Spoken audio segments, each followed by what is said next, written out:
Hi everybody, I have something a little bit different for you this month. I've been reading up on what life was like for Roman soldiers on the Antonine Wall, and I'm going to try and give you a feeling for it with this wee story, which starts in 144 CE, or as they'd have known it at the time, the year of the consulship of Rufus and Maximus. This is Scotland, a podcast about history and where we made it. I'm Michael Park. 29th of Augustus. Trudge. Trudge. Trudge. Well, they call it marching, but we call it trudging. Hour upon hour, watching the back of Magnus's head. After a while, I spent more time inventing a conversation between those two tufts of hair. He just can't get to sit down. He'll start complaining about it as soon as we get to the fort. Same thing, different day. Everybody's got their own thing. Drives you mad after a while. Fabricius, he goes on and on about the shirts his mother sent him. The finest in all of Gaul. Well, he's not in bloody Gaul anymore, and they're already wrecked from the marching. Brutus, he's built like 3 bears fighting it out in a man costume. He doesn't say much, which is good because if you piss him off, he'll rip your arms out of their sockets and feed them to you. It's weird, really. He'd kill all of us as soon as look at us, but put that monster in a uniform, and he's basically the only reason any of us are still alive. Then there's Romulus. That's not his real name, but that boy will not let you forget that he's from Rome. The youngest of about, 20. He got packed off to the frontier as soon as he was old enough, and now he won't stop talking about the bloody grandeur of the empire. Which would be fine. I mean, I've been to Rome once, it was pretty cool. But it's hard to get excited about the pomp and circumstance of the Forum when you're standing on a turf wall, staring out at a solid sheet of rain, hoping you don't catch sight of some Caledonian Stultissimus trying to knock your block off. But he's a citizen, though. Give him that. It's more than you can say about any of the rest of us. Castor's pretty cool. He was a farmer before he joined the Legion. He enjoys his wine, likes a game of knucklebones, and he's a really good boxer. I like Castor. He's not been with us too long, but no complaints thus far. There's Deadman, he's a dead man. He got caught up with a raiding party of Caledonians beyond the wall and boom, that was it for him. We'll get someone else eventually, but not until we get replacements from Valamalium, and that might not be for a few weeks. Eulalius is our Decimus, and if that man hits out with one more line of his insufferable poetry, then I'm going to choke him with the wax in his tablet. And of course there's Magnus, who stares into the glass and moans about his hair sticking up and how it stops him getting girls. Really, it's his personality, but Magnus would rather blame everyone else. Still, you can't pick your contubernia, and if you don't want to listen to them bleat about how good they had it before they were posted to this blasted pile of turf in the arse end of nowhere, then you better be ready to poison the food. You see, when you join the Exercitus Romanus, you get placed with 7 other men. You share a room or you share a tent. You share your breaks. You share your food half the time. I don't really want to go into all the things you share, but let's put it this way. You can choose to leave your family, but you can't get away from these guys. So when we get the tentis put up tonight, we'll all sit around and resent one another, all secretly cursing Deadman for having the good fortune to be dead, while the rest of us have to sit in this patchwork tent and freeze our arses off. At least I'm not Romulus. He's pulled repair duty, so he'll have to stitch up the burst bit of the tents while we try to relax. 15th of September. Marching isn't all that bad, really. Sure, it's a trudge, but at least it's better than the sitting around. Tonight we make camp rather than take rooms in a fort, because the fort's not finished yet. That's fine. The engineers sometimes take a while to get things done, but there's no reason to give them a hard time about it. Moving everyone around, building fortifications as fast as they're expected to build them is really hard, I imagine. Well, I wouldn't like to try it, let's put it that way. Even the wall itself is pretty spectacular for what it is. I mean, sure, it's got nothing on Hadrian's to the south, but for an earthwork, it's pretty intimidating.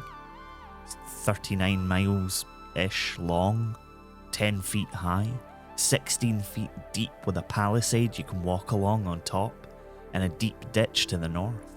That gives the locals something to fall into when they attack. And boy do they attack. Once they get it into their heads that they're the bloody invaders, they never let up. I mean, I guess it makes sense in a weird way. When the Romans came to my parents' town, they weren't mad keen on being Roman either, but it has its moments.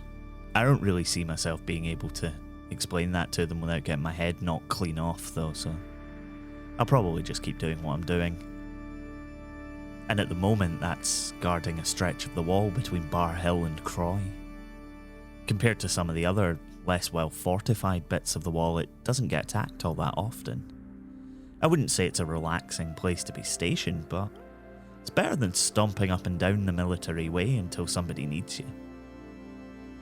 You know, the military way does have those carvings.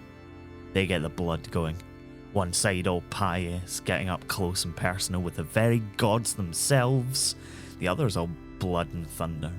Some big legionary putting a spear into a bunch of Caledonians. Makes you proud to be almost kinda Roman. October 10th. I'm not going to say I wish I was Roman. I don't. On the whole, Roman citizens are kind of pompous, kind of pretentious, kind of infuriating on the whole. Especially Romans like Romulus, if you get my meaning. Still, it would be nice to be thought of by the people you're out here fighting for as their equal. Or at least somebody, worth caring about if you were to die. North of the wall, they think that we're all Romans. Some homogenous mass waiting to roll over them and destroy their way of life. Whatever that is. At home, they see themselves as Romans. But they're not. Most of us here are just peregrini. We're free citizens, and we have more rights than a lot of people, but we're not even close to being Roman citizens. It's mostly legal stuff. We're only basically covered by the ius gentium, the law of the people. That doesn't protect folk from being tortured or summarily executed by the legatus Augusti, but what can you do, eh?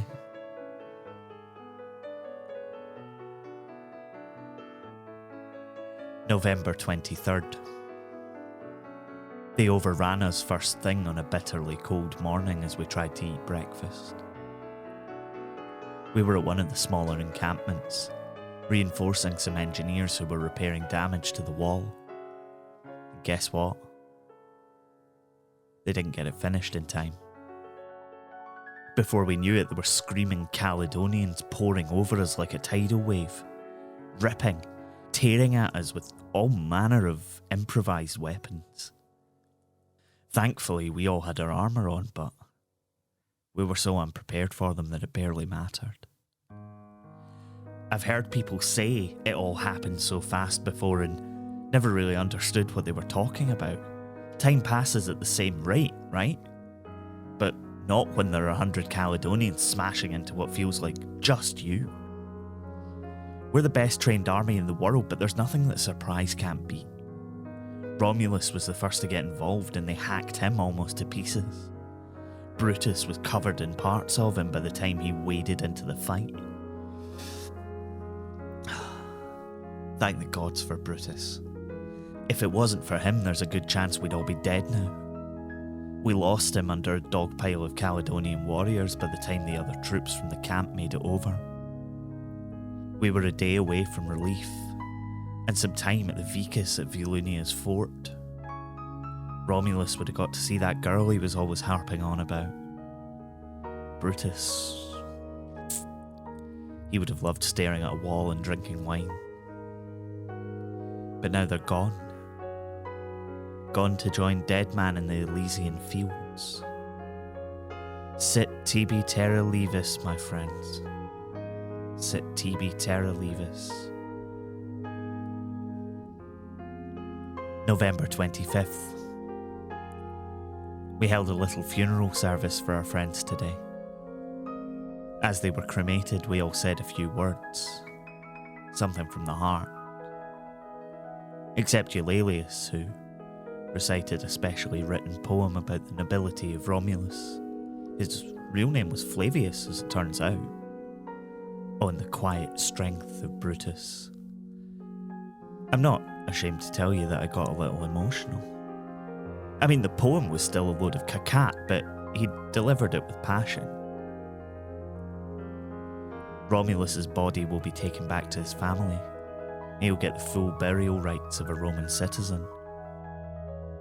Brutus once told me that he didn't care what happened to his ashes, and that I should drop kick them at a Caledonian patrol first chance I got. But I think I'll just scatter them somewhere quiet. The big guy deserves some peace.